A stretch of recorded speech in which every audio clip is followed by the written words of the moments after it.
नमस्कार, एबीपी गंगा देख रहे हैं आप। मैं अवधेश। पहाड़ प्रभात की शुरुआत करते हैं इस वक्त की बड़ी खबर के साथ। उत्तरकाशी में एक और कोरोना मरीज मिला है और जनपद उत्तरकाशी में 26 कोरोना पॉजिटिव केस हो चुके हैं। 3 केस बाहर से आए हैं। वर्तमान में उत्तरकाशी की बात करें तो 29 कोरोना पॉजिटिव केस हैं।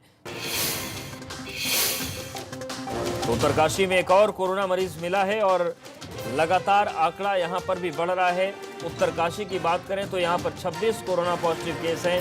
3 केस बाहर से आए हैं। वर्तमान में अगर हम कुल केसेस की बात करें तो उत्तरकाशी में 29 कोरोना पॉजिटिव हैं।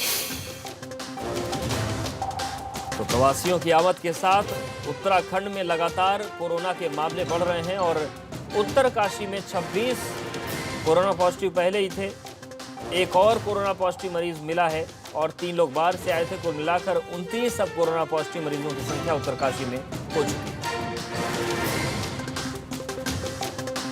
तो अन्य राज्यों की तरह उत्तराखंड के सामने में बड़ी चुनौती है, क्योंकि जैसे जैसे प्रवासियों ने आना शुरू किया उत्तराखंड में एकदम से कोरोना के आंकड़े बढ़ गए और उत्तरकाशी में एक नया मामला सामने आया है।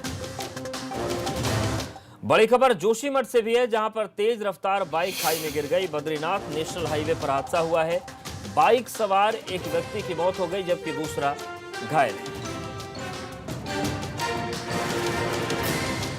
तो जोशीमठ में एक तेज रफ्तार बाइक खाई में गिरी। इससे पहले तस्वीरें हम आपको दिखा चुके हैं। उत्तराखंड में कई हादसे बीते 2-3 दिनों में ऐसे हो चुके हैं, लेकिन जोशीमठ से ये बड़ी खबर, जहां पर एक तेज रफ्तार बाइक सवार जो था वो बद्रीनाथ नेशनल हाईवे पर हादसे का शिकार हो गया। बाइक सवार एक की मौत हो गई जबकि दूसरा व्यक्ति घायल है। इलाज के लिए अस्पताल भेजा गया।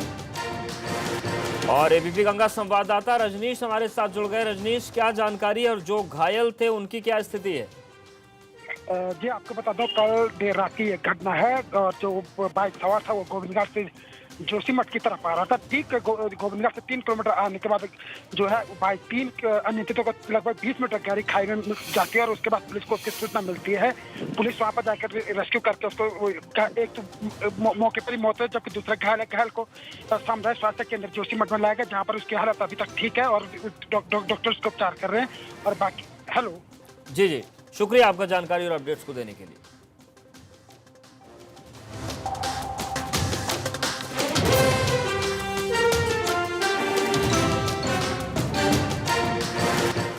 और बड़ी खबर कोटद्वार से भी है, जहां पर 4 दुकानदारों समेत 10 लोगों पर एफआईआर दर्ज की गई है। सोशल डिस्टेंसिंग के उल्लंघन पर यह केस दर्ज किया गया। गाड़ी में मास्क न लगाने पर 6 लोगों पर मुकदमा दर्ज किया गया। तो कोटद्वार में 4 दुकानदारों पर कार्रवाई की गई है और 4 दुकानदारों समेत 10 लोगों पर एफआईआर दर्ज की गई। सोशल डिस्टेंसिंग के उल्लंघन का मामला दर्ज हुआ है। गाड़ी में मास्क न लगाने पर 6 लोगों पर कार्रवाई हुई है। और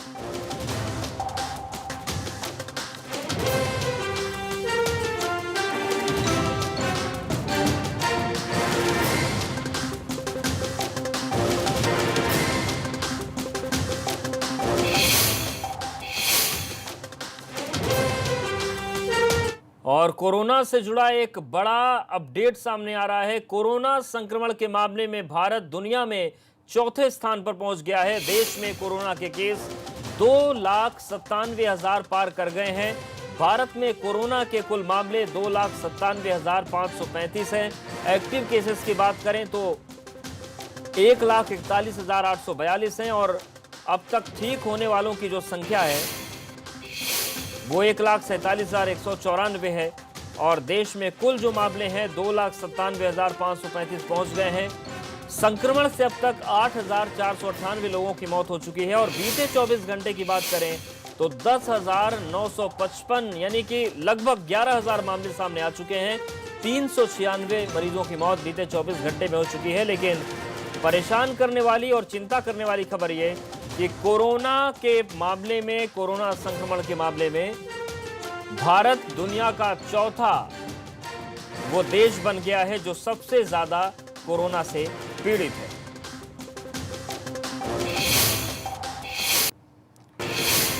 तो कोरोना से जुड़ी इस वक्त की सबसे बड़ी खबर, कोरोना संक्रमण के मामले में भारत चौथे नंबर पर पहुंच गया है। अविनाश हमारे साथ जुड़े हुए हैं।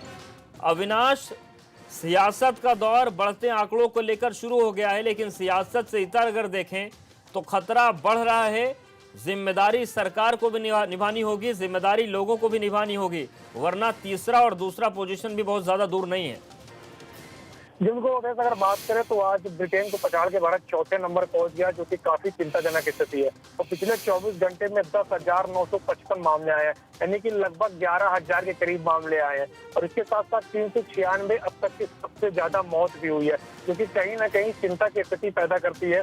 लेकिन एक बात है जो लगातार सरकार भी कह रही है और ICMR भी कह रही है, वो ये है कि भारत में रिकवरी रेट काफी बेहतर है। अगर रिकवरी रेट की बात करें तो 49.47% रिकवरी रेट पहुंच गया है और लगभग 1,47,194 मरीज ठीक हुए हैं। तो इसलिए थोड़ा एक सुखद स्थिति है, लेकिन वाकई में स्थिति अब चिंताजनक होती चली जा रही है भारत में, क्योंकि एक दिन में 11,000 केस आना वाकई में अपने आप में भयावह स्थिति की ओर दर्शाता है। और इसी के लिए केंद्र सरकार ने अब जो 13 शहर हैं जहां पे खासतौर से 80% केस हैं, वहां पे केंद्रीय टीम भेजी है, ये देखने के लिए कि वहां पे किस तरीके से संक्रमण फैल रहा है और कैसे इसको काबू में किया जा सके। शुक्रिया अविनाश, जानकारी और अपडेट्स को देने के लिए। तो लगातार आंकड़े बढ़ रहे हैं और दुनिया में अब चौथे नंबर पर भारत पहुंच गया है। देश में कोरोना केस की अगर हम बात करें तो 2,97,000 पार हो गए हैं और 24 घंटे में केवल 10,955 नए मामले सामने आए हैं और केवल 24 घंटे के भीतर भारत में 396 मौतें हो चुकी हैं। देश में कोरोना के कुल 2,97,535 मामले हैं और अब तक कुल मौतों की बात करें तो 8,498 लोगों की मौत कोरोना संक्रमण की वजह से देश में हो चुकी है।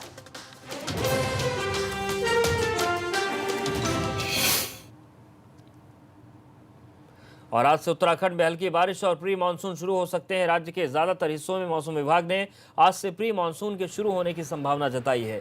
वहीं ज्यादातर इलाकों में भारी बारिश देखने को भी मिल सकती है।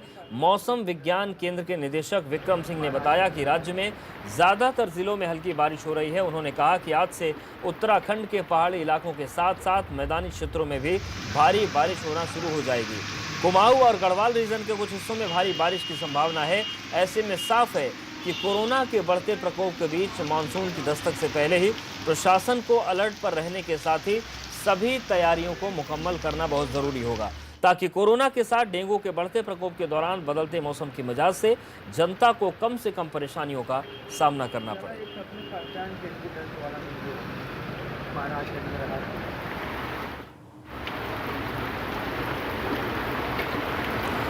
और देहरादून से विनोद हमारे साथ जुड़ गए हैं। विनोद, बदलता मौसम, बारिश की दस्तक, कितना प्रशासन तैयार है? क्योंकि केवल उत्तराखंड में बारिश के साथ डेंगू ही नहीं, बहुत तरीके की चुनौतियां सामने आती हैं। देखिए अवधेश, चुनौती तो बहुत है और ऐसे में बदलता मौसम अब राहत की बात ज़रूर होगा थोड़ा सा गर्मी से निजात दिलाने के लिए। लेकिन अब उत्तराखंड में जिस तरह से प्री मानसून की दस्तक की आशंका मौसम विभाग के द्वारा दी गई है, जिसमें 12 यानी आज और कल भारी से भारी बारिश कुमाऊं क्षेत्र में मौसम विभाग के द्वारा बताई गई है, जिसमें भारी से भारी बारिश हो सकती है। लिहाजा बारिश का क्रम वैसे तो उत्तराखंड में जारी है, जिसमें ऊपरी पहाड़ी इलाकों जनपदों से लेकर मैदानी क्षेत्रों तक उमस और बारिश हो रही है। तो ऐसे में राहत उन लोगों को मिलेगी जो गर्मी से परेशान है। लेकिन अब जिस तरह से प्री मानसून शावर आने की संभावना मौसम विभाग के द्वारा दी गई है, उसमें ये माना जा रहा है कि आखिरकार जितने भी कुमाऊं के जनपद हैं वहाँ पर भारी से भारी बारिश होगी, गढ़वाल में हल्की से मध्यम बारिश होगी। साथ ही साथ जो मैदानी इलाके हैं यानी मैदानी जनपद है, उसमें 2 दिन आने वाले बिल्कुल भारी से भारी गर्मी उसमें होगी, उमस भरी रहेगी, लोगों को उनमें राहत नहीं मिलेगी। लेकिन अब करीब 1 दिन पहले ही जिस तरह से प्री मानसून शावर की संभावना मौसम विभाग ने जताई है, तो उससे राहत की बात तो होगी, लेकिन चिंता भी बहुत है, क्योंकि लगातार प्रदेश में कोरोना संकट काल बढ़ रहा है, लगातार मामले बढ़ रहे हैं। दूसरी तरफ जब मानसून सीजन होता है तो डेंगू भी पूरी तरह से अपनी चरम सीमा पर पहुंच जाता है। और यही वजह की तमाम तैयारियों को लेकर, चाहे स्वास्थ्य विभाग की तैयारी हो, चाहे तमाम अलग प्रशासनिक तैयारी हो, उसको अलर्ट मोड पर रखा गया है। क्योंकि अब करीब इस माह के यानी 21 जून में मानसून यहाँ पर दस्तक दे देगा, जो संभावनाएं मौसम विभाग के द्वारा जताई गई है। अब ऐसे में पूर्व में भी पूरी तरह से जैसे बारिश की संभावना मौसम विभाग के द्वारा दी जाती है अलग अलग जनपदों के लिए, अलग अलग जी। रेंज के लिए, तो उसमें शासन प्रशासन की ओर से तमाम अधिकारियों को अलर्ट मोड पे रख के बिल्कुल, जाने और का आदेश अलर्ट दिया रहने की जाता है। जरूरत भी है, लेकिन अब क्योंकि पहले लगातार से ही आज से भारत यानी और आज की उत्तराखंड जो कई संभावना चुनौतियों को है, झेल रहा है। ऐसे में मानसून एक मुसीबत का सबब न बने, इसलिए अलर्ट रहना है। शुक्रिया आपका जानकारी और अपडेट्स को देने के लिए। रुद्रप्रयाग में कोरोना के 7 नए मरीज मिले हैं। दिल्ली महाराष्ट्र से लौटे लोगों में कोरोना की पुष्टि हुई है। जिले में कोरोना मरीजों की संख्या 42 पहुंच गई।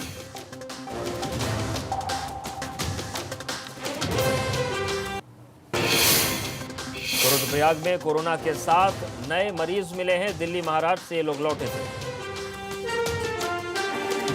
और एबीपी गंगा संवाददाता रोहित हमारे साथ जुड़ गए हैं। रोहित, क्या अपडेट मिल रहा है?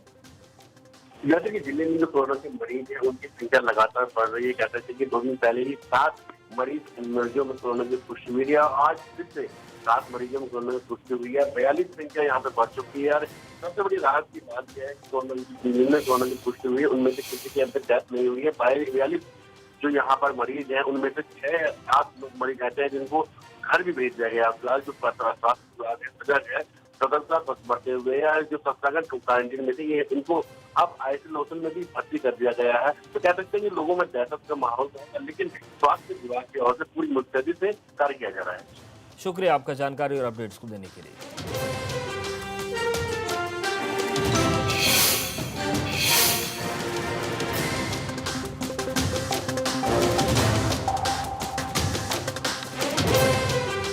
और उत्तराखंड में मेट्रो लाइन बिछाने को लेकर त्रिवेंद्र सरकार ने बड़ा फैसला लिया है। हरिद्वार से ऋषिकेश और नेपाली फॉर्म से देहरादून तक मेट्रो लाइन बिछाने की हरी झंडी दे दी है। वहीं देहरादून शहर में रोपवे बिछाने को भी हरी झंडी मिली है, जबकि हरिद्वार शहर में पीआरटी लाइन बिछाई जाएगी। सचिवालय में मुख्यमंत्री त्रिवेंद्र सिंह रावत की अध्यक्षता में यूनिफाइड मेट्रोपॉलिटन ट्रांसपोर्ट अथॉरिटी की बैठक हुई, जिसमें फैसला लिया गया कि 2024 तक मेट्रो प्रोजेक्ट का काम पूरा कर लिया जाएगा। इस पर 11,000 करोड़ का खर्च आएगा। प्रदेश सरकार के मेट्रो प्रोजेक्ट, पीआरटी और रोपवे प्रोजेक्ट पर अब केंद्र सरकार को भेजे जाएंगे, जिस पर केंद्र की सहमति मिलते ही टेंडर की प्रक्रिया शुरू हो जाएगी। आज की परिस्थिति है, इसमें जो हमारा मेट्रो का काम है, रोपवे का काम तो उससे पहले हो जाएगा। जो मेट्रो का काम है वो मेट्रो का 2024 तक हो जाना चाहिए, फर्स्ट फेज हमारा। लेकिन जो रोपवे है और जो पीआरटी है वो काम तो शुरू होने के 1 साल बाद ही उसका नजर आने लगेगा। वो तो जल्दी है, ये हमने काम किया। लेकिन जो फिलहाल फर्स्ट फेज में हम बना रहे हैं वो लगभग मोटा मोटा मान के तो हरिद्वार से ऋषिकेश और नेपाली फार्म से हरिद्वार,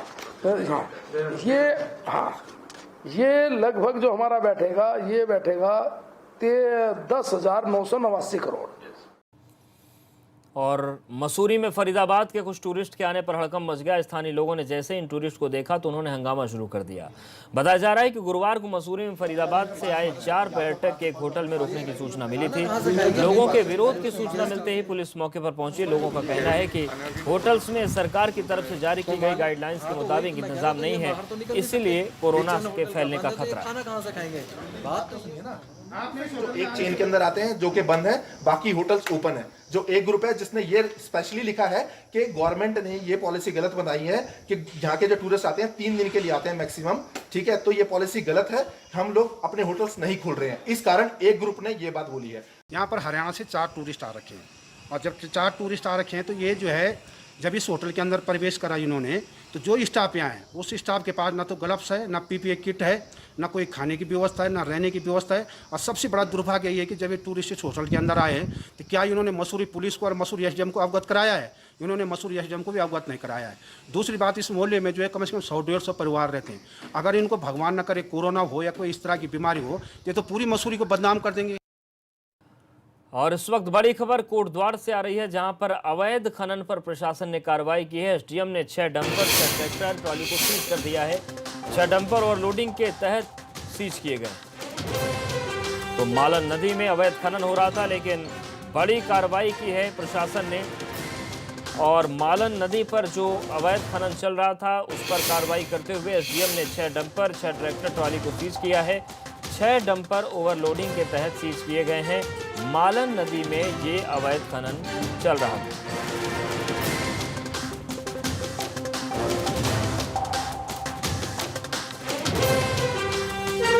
बड़ी खबर कोटद्वार से है, जहां पर अवैध खनन पर प्रशासन ने बड़ी कार्रवाई की है और मालन नदी में ये अवैध खनन चल रहा था। रुद्रप्रयाग मुख्य बाजार में बद्रीनाथ हाईवे पर निर्माणाधीन पुल का निर्माण कार्य 4 महीने बाद भी पूरा नहीं हो पाया है, जिसकी वजह से वाहन चालकों के अलावा स्थानीय जनता को भारी दिक्कतें हो रही हैं। पुल ना बनने के कारण बद्रीनाथ हाईवे पर आए दिन जाम लग रहा है, जबकि आने वाले मानसून सीजन में भी दिक्कतें पैदा हो सकती हैं। वहीं दूसरी तरफ पुलिस प्रशासन संबंधित कार्यदायी संस्था को भी नोटिस जारी कर चुका है, लेकिन पुल निर्माण कार्य अधर में ही लटका हुआ है।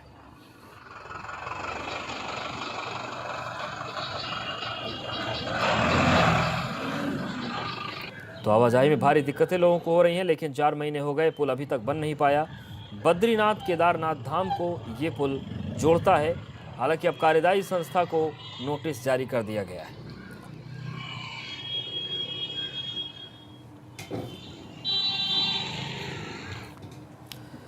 और टिहरी जिले में कोरोना मरीजों की संख्या में तेजी से इजाफा हो रहा है। जिले में आज कोरोना के 30 नए मामले सामने आए हैं, जिससे स्वास्थ्य विभाग की चिंता बढ़ी हुई है। स्वास्थ्य विभाग ऐसे मरीजों की हिस्ट्री खंगाल रहा है ताकि संक्रमण की चेन को ब्रेक किया जा सके। हालांकि अच्छी बात यह है कि जिले में अभी तक 155 कोरोना पॉजिटिव लोग ठीक होकर घर जा चुके हैं। तक जो डिस्चार्ज थे पूरे मिला के वो 104 थे, उसके अलावा 51 आज डिस्चार्ज हो रहे हैं। तो इस तरीके से कुल एक्टिव केस जो रह गए हैं वो 98 सुधारके रह गए हैं, जो बिल्कुल स्वस्थ हैं, जिनका ट्रीटमेंट चल रहा है। और इनको डिस्चार्ज पॉलिसी तो यही है कि 10 दिन में डिस्चार्ज करते हैं। तभी करते हैं जब 3 दिन पहले से उसको बुखार ना हो, कोई परेशानी ना हो। और पौड़ी में कोरोना पॉजिटिव मरीजों की देखरेख अब कोविड केयर सेंटर में की जाएगी। नर्सिंग कॉलेज की बिल्डिंग को प्रशासन केयर सेंटर ग्रुप इस्तेमाल कर रहा है। इस सेंटर में 250 से ज़्यादा मरीजों को रखने की व्यवस्था है। जिले का ये पहला कोविड सेंटर है जिसे आधुनिक सुविधाओं से लैस किया गया है। इसमें मरीजों के लिए खाने पीने की व्यवस्था के साथ साथ एंटरटेनमेंट के भी साधन है। और ये नर्सिंग जो कॉलेज है, ये भी निर्माण कार्य इसका चल रहा था, लेकिन इसको सीधे हम लोगों ने ये निर्माण करके इस वाले हॉस्टल को हमने पूरा करवाया है।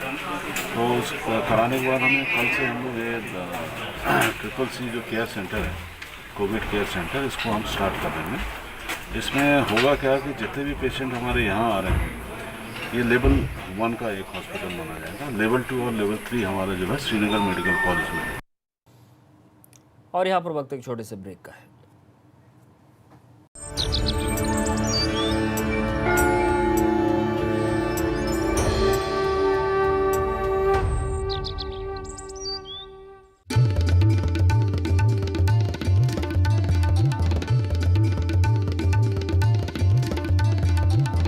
आप देख रहे हैं ABP गंगा, खबर आपकी, जुबान आपकी।